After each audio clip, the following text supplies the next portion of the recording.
Buenas noches, yo les vengo a presentar entonces mi peritaje a compañeros y profesora, por favor. Bueno, entonces el peritaje que pues nos solicitó la profe, entonces lo realicé al señor Javier Velasco Valenzuela, identificado con cédula de ciudadanía 39.799.4229, edad 44 años, él es el responsable directo del caso de Rosa Elvira Celi. Entonces vamos a hablar un poquito sobre eso. Entonces el motivo de la peritación, como anteriormente lo había dicho, entonces se realiza por solicitud escrita del juez de control de garantías, que en este caso sería la profe Fernanda, y quien dirige pues el caso contra Javier Velasco Valenzuela, quien pues está imputado en este caso por homicidio, tortura y acceso carnal violento a Rosa Elvira Celi. ¿Listo? Entonces, la descripción de los hechos, la evidencia hace referencia a que es el principal responsable de la muerte de Rosa Elvira Celi y pues de los daños que le causaron en su momento, que fue en el año 2012, el 24 de mayo del 2012. Entonces, según los hechos relatados, entonces Rosa Elvira Celi se encontraba validando pues en un colegio de Bogotá. En la jornada nocturna, el Javier Velasco Valenzuela era un compañero de ella.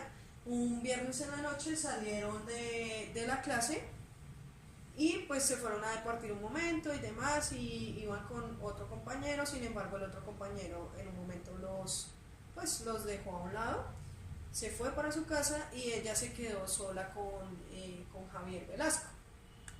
Ella indica que, bueno, sucedieron los hechos y ella indica, o hay una investigación en donde se indica que ella marcó al 123, en donde se comunicó a las 4 de la mañana, sin embargo fue encontrada en el Parque Nacional a las 6 de la mañana y pues con graves heridas en su cuerpo, bueno, un acto muy atroz.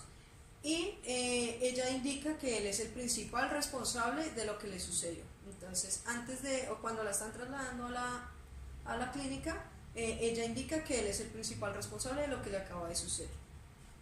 Entonces, dentro de los antecedentes ya como tal del imputado, encontramos en antecedentes familiares que viene de una familia nuclear en donde vivía con sus padres y con sus hermanos. Tenía 6 hermanos, él era el menor de todos ellos.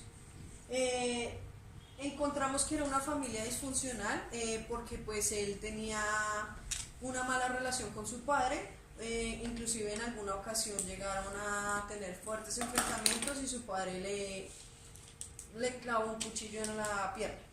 Entonces, motivo por eso, él decidió abandonar su casa, por así decirlo, y empezó en su adolescencia, bueno, abandonó sus estudios y empezó en su adolescencia a consumir sustancias psicoactivas. Además de eso, pues indica que tiene dependencia emocional y es ambivalente en sus relaciones interpersonales. Entonces, eso está dentro de los antecedentes familiares. Dentro de los antecedentes jurídicos se encuentra, cuando se está realizando la investigación sobre Javier Velasco, que él ya tenía algunos antecedentes jurídicos, los cuales pues se tuvieron en cuenta en ese momento. Uno de ellos que llamó mucho la atención es que había estado 7 meses en un reclusorio mental debido a un homicidio que cometió a una muchacha. Entonces también tenía una demanda, una investigación por un acceso carnal violento a una menor de edad y por posible abuso sexual de una de sus hijas. Bueno, entonces los métodos empleados para realizar o llevar a cabo este peritaje fueron la entrevista, el inventario multifásico de personalidad de Minnesota, MMPI-2, el análisis funcional pues de su conducta y el examen mental. Entonces, dentro de la entrevista, pues obviamente al principio se mostró evasivo, no quería brindar respuestas. Sin embargo, después del rapport y demás, empezó a brindar información pertinente. Se le solicitó que diligenciara o firmara el consentimiento informado, a lo cual decidió no firmar. Sin embargo, se le indicó que se iba a seguir o se iba a proceder con la entrevista. Entonces, dentro de la entrevista se evidencia que en un principio él indica que no, primero hace negación al decir que él no cometió el delito, que no es cierto. Después también se evidencia poco sentimiento de culpa cuando se empieza a evidenciar que posiblemente él cometió el delito.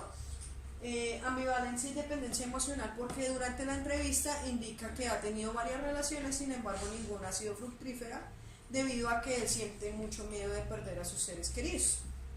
Sentimientos de rabia, ya que indica que dentro de su infancia siente rabia por su papá, por la situación que sucedió.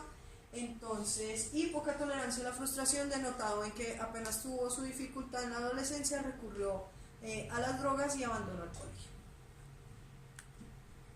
Bueno, dentro de los resultados del MMPI-2, entonces se hace una variación, por así decirlo, y se encuentran rasgos que son pertinentes a una personalidad o un trastorno de personalidad límite.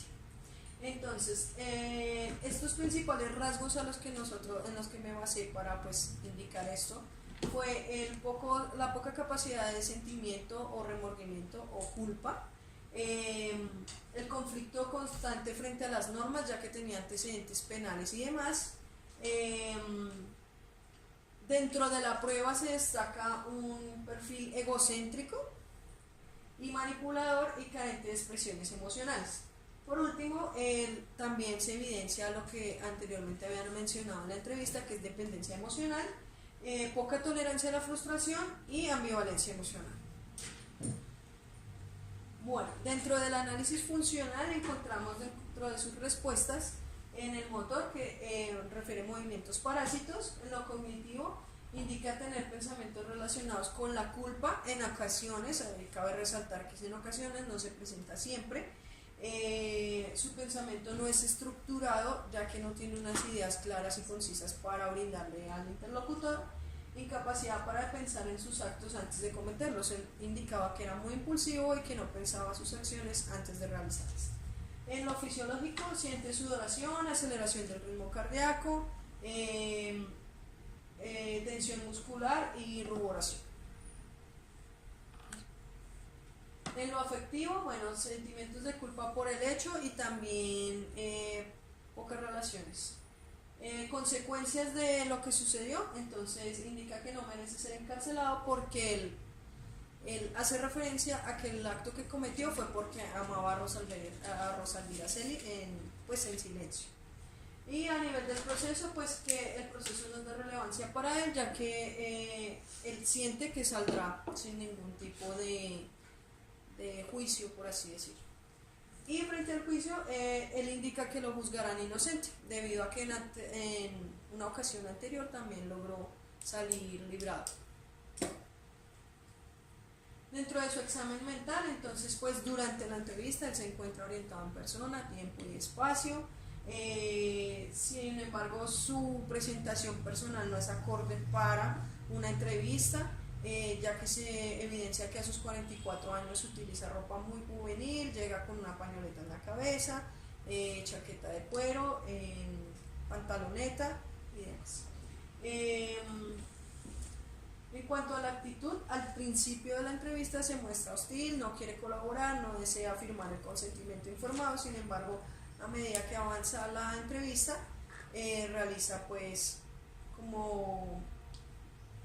colabora más con la entrevista. Lenguaje, percepción, memoria, inteligencia y motricidad no presentan ninguna alteración. Bueno, como les mencionaba anteriormente, entonces según los resultados del MMPI-2 y la entrevista y demás, y los hechos relatados anteriormente, entonces la hipótesis que se realiza es que tiene un trastorno límite de la personalidad, ya que como el DSM-4 indica, se tiene poca estabilidad emocional y demás.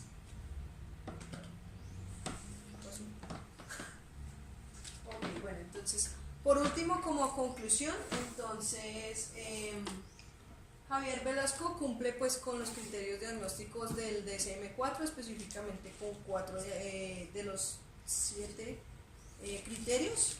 Es posible que él vuelva a reincidir, ya que lo ha hecho con anterioridad, no ha sido castigado, y pues obviamente puede volverlo a hacer si en este momento no se castiga. Sin embargo, en el caso ya recibió una condena.